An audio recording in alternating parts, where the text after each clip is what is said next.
नमस्कार बंधुरा आशा करी भालो आछेन सुस्थ आछेन। बाछाई करा गल्पकथा बा संगीता अडियो बुक चैनेलेर नतून एकटी पर्वे आपनादेर आबार स्वागत जानाई। आज आपनादेर जोन्नो निये एसेछि तारापद रायेर लेखा एकटी मजार गल्प खद्देर। गल्पटी यदि भालो लागे गल्पेर शेषे लाइक दिते भुलबेन ना।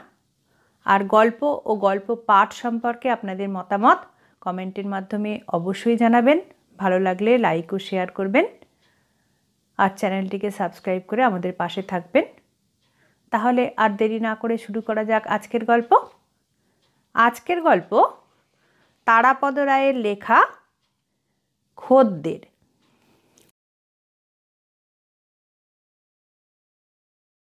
ओई बसे रयेछे रमेश, एकटा भांगा सुटकेस, सेटा नारकेल दড়ি दिये बाँधा, तार मध्य दुटो छेड़ा पुरोनो जामा पैंट, परने एक हाफ पैंट, दु साइज बड़ो मयला हावाई शार्ट।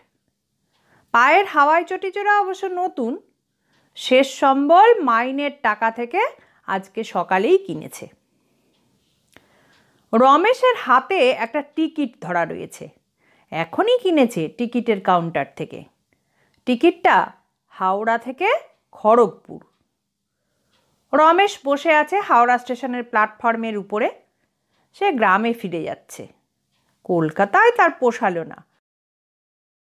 से किछुई बुझे उठते पारलो ना। से हावड़ा थेके जाबे खड़गपुरे, सेखान थेके बासे 2 घंटा, तारपर हेঁটে 1.5 घंटा। सेखाने तादेर ग्राम, सेखाने तार गरीब विधवा मा, छोटो छोटो भाई बोनेरा रयेछे। रमेश गाँयेर एकजन लोकेर संगे कलकाताय एसेछिलो उपार्जन करते। किछुई विशेष से चायनि, सामान्य चाकरेर काज निये से सन्तुष्ट छिलो अथवा सन्तुष्ट थाकते चेयेछिलो, किन्तु सेटा सम्भव हलो ना। रमेश बासन মাজতে पारे, घर मुछते पारे, कापड़ काचते पारे, बाजार करे हिसेब दिते पारे।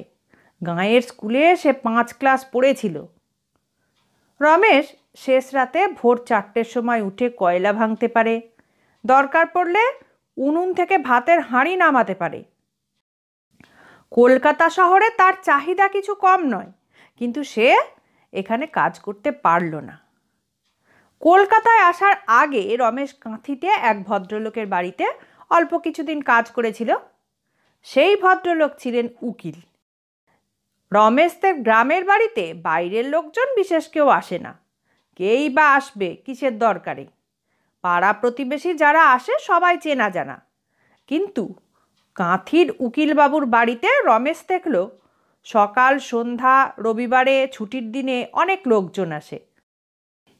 बाइरेर घरटा गम गम करे लोकेर भिड़े आर कथाबार्ताय। अल्प दिनेर मध्य रमेश जानते पारे एई जारा दुबेला उकिल बाबुर बाड़ीते आसे, उकिल बाबुर संगे आदालते छोटाछुटी करे, तादेर बले मक्केल। किछुकालेर मध्येई से बाइरेर घर खुले दिए लोकजन बसिए बाड़ीर मध्य थेके उकिल बाबुके डेके आना शिखे गेल। कर्तामशाई मक्केल एसेछे।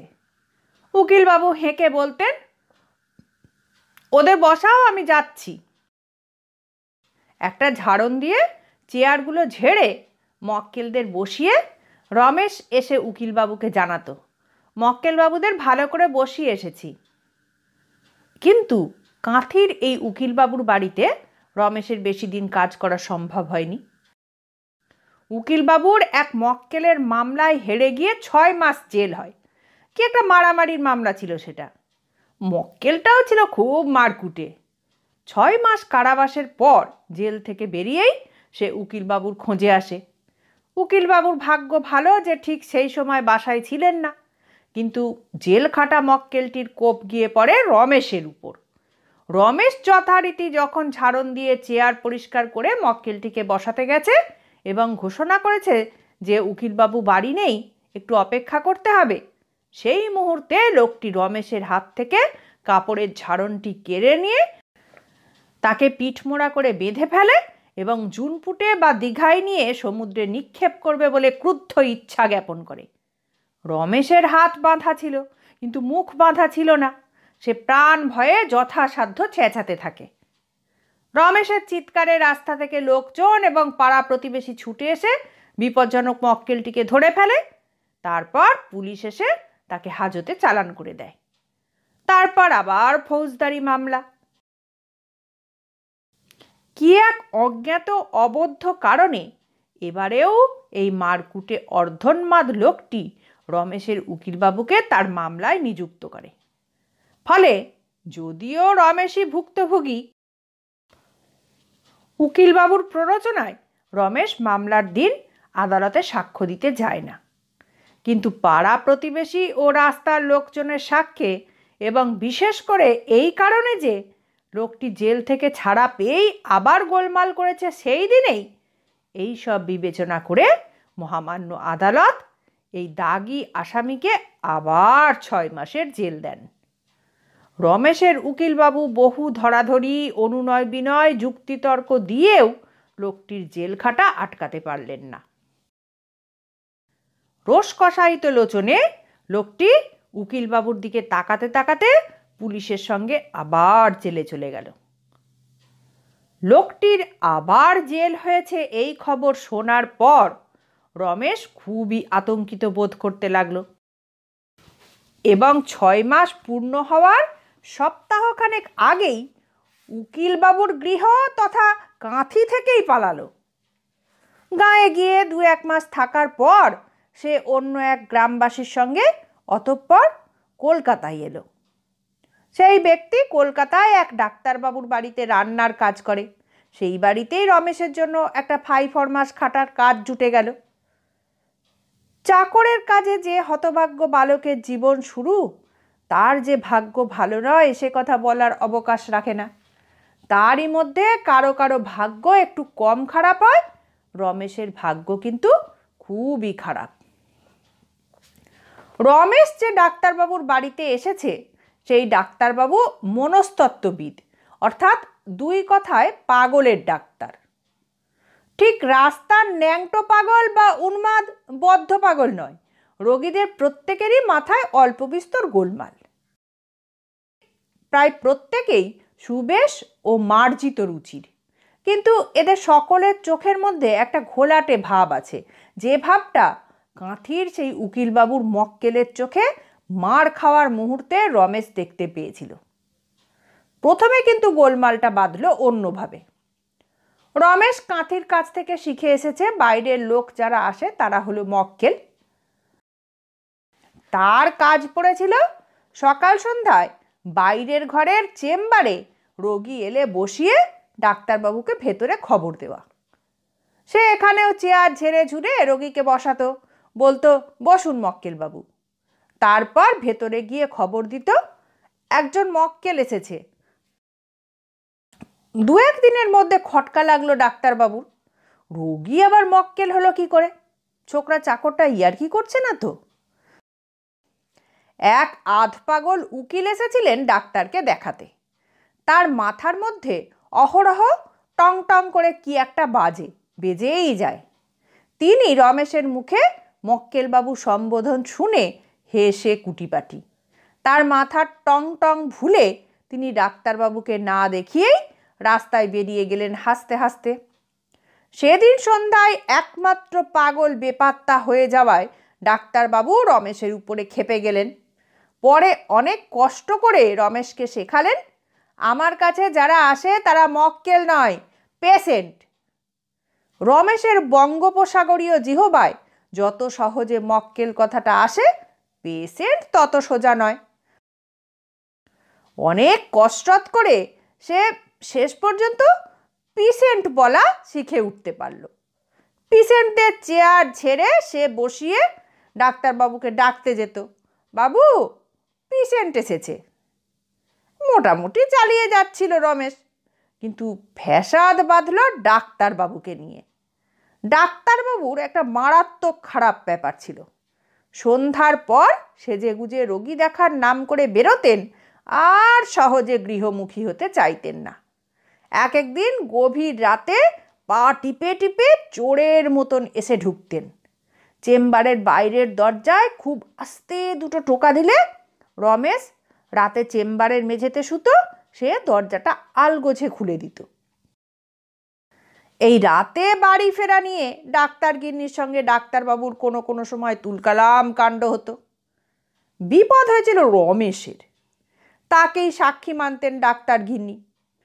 তুই বলতো ঠিক কটায় বাড়ি ফিরেছে? চেম্বারে একটা দেয়াল ঘড়ি আছে।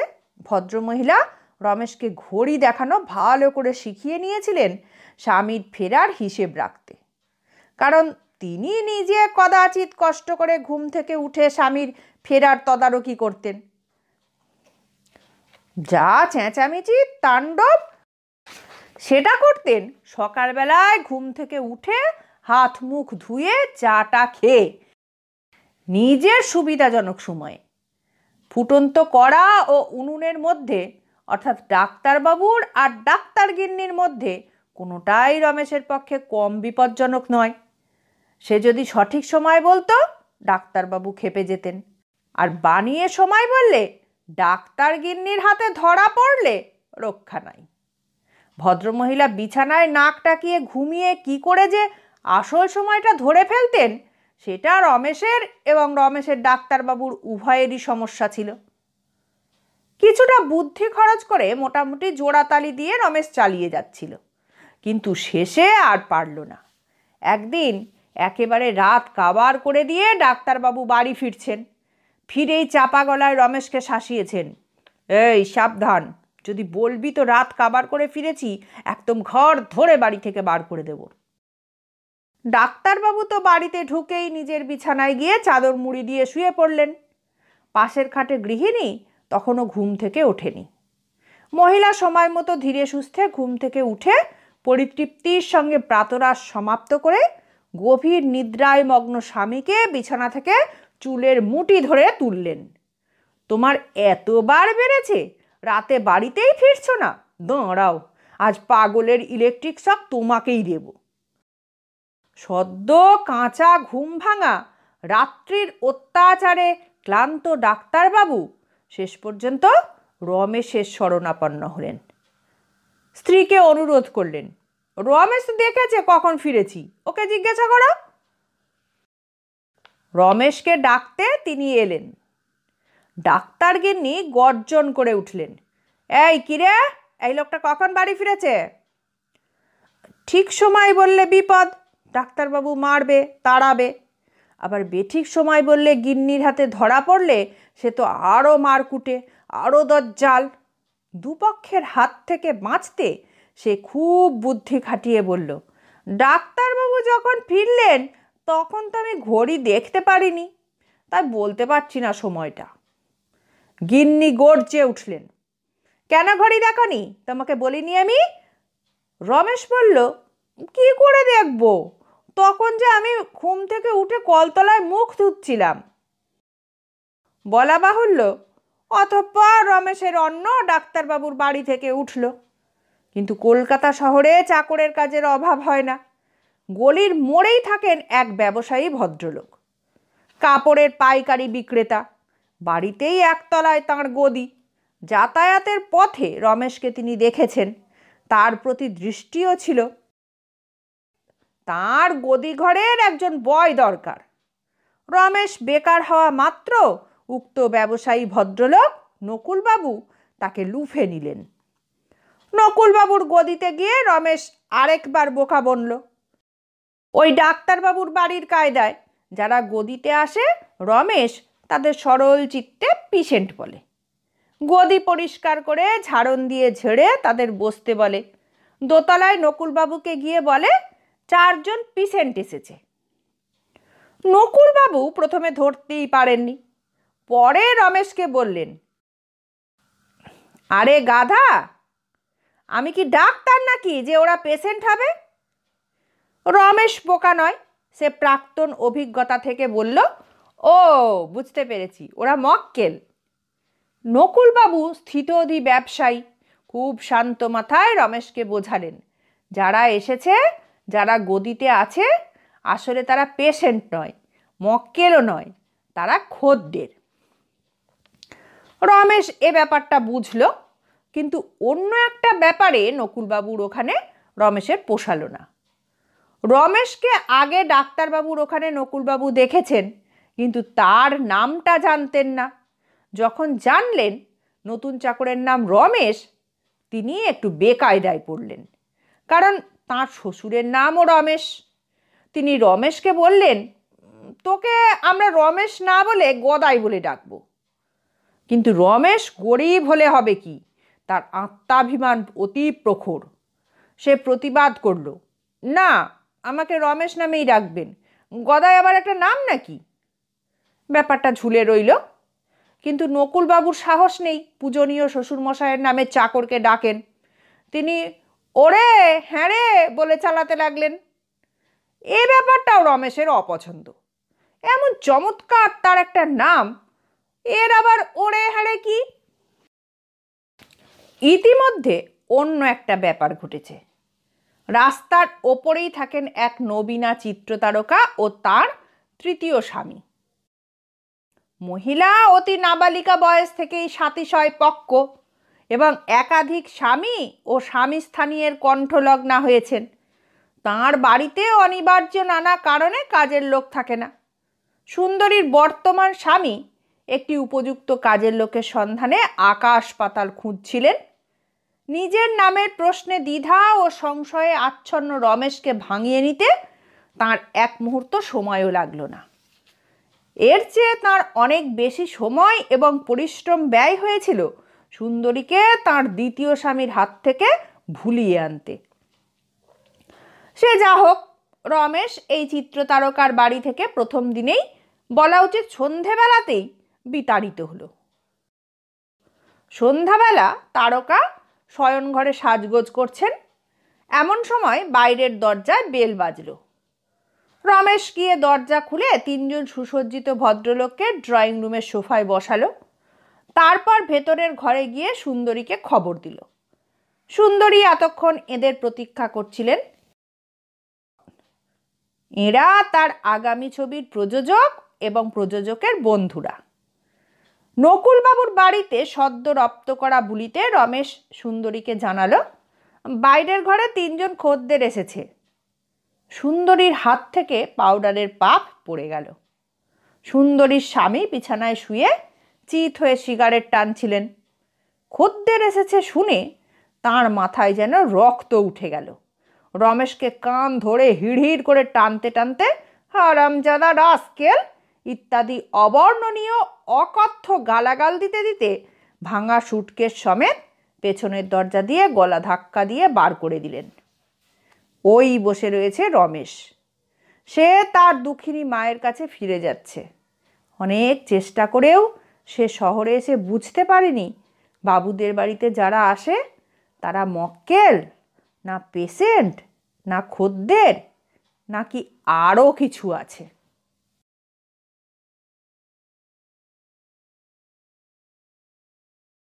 শেষ হলো আজকের গল্প। পরবর্তী গল্প নিয়ে খুব শিগগির ফিরে আসবো। ততক্ষণ সবাই ভালো থাকবেন, সুস্থ থাকবেন, আনন্দে থাকবেন। নমস্কার।